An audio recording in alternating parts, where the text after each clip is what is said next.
సర్కార్ తీసుకొచ్చిన భారత్ రైస్ పథకం సూపర్ సక్సెస్ అయింది. ఎట్లా అంటే పెట్టి 3 రోజులు కాలేదు, ఆన్లైన్లో నో స్టాక్ అయిపోయింది.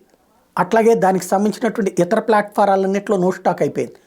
29 రూపాయలకే బియ్యం అన్నట్టుంది. నేను దాదాపుగా నా వీడియోస్ ఫాలో అయ్యే వాళ్ళకి గత 5-6 ఏళ్ళ నుండి చెప్తానే వస్తున్నా, మోడీ వచ్చినప్పటి నుంచి కూడా. అయితే నా వీడియోల వల్ల నేను చెప్పను, ఇట్లాంటిది ఎంతోమంది కోరిక. ఎందుకంటే ఇవాళ రైతు లాభపడట్లేదు, వినియోగదారు లాభపడట్లేదు, మధ్యలో దళారీ లాభపడిపోతున్నాడు. ఇప్పుడు నేరుగా రైతుకి లాభం చేకూరుస్తూ వినియోగదారుడికి లాభం చేకూరుస్తూ కేంద్ర ప్రభుత్వం తీసుకొచ్చినటువంటి ఈ భారత్ రైస్ సిస్టమ్ అన్నటువంటిది తినదగ్గ బియ్యం, ఒక చోట సన్న బియ్యం కావచ్చు, ఇంకో రకమైనవి కావచ్చు, ఆయా ప్రాంతాల్లో తినదగ్గ బియ్యం 29 రూపాయలకే ఇస్తూ ఉండటం అన్నటువంటిది కీలక పరిణామం. భారత్ రైస్ పేరుతో ఇస్తున్నట్టు మొన్ననే నరేంద్ర మోడీ ప్రారంభించారు, దాన్ని మంత్రి ద్వారానే ప్రారంభింపజేశారు.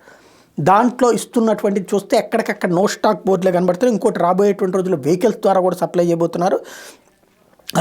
తాజాగా కర్ణాటక లాంటి రాష్ట్రంలో, కాంగ్రెస్ పాలిత రాష్ట్రాల్లో కూడా నో స్టాక్ బోర్డులు వచ్చినాయి అంటే అర్థం చేసుకోవచ్చు.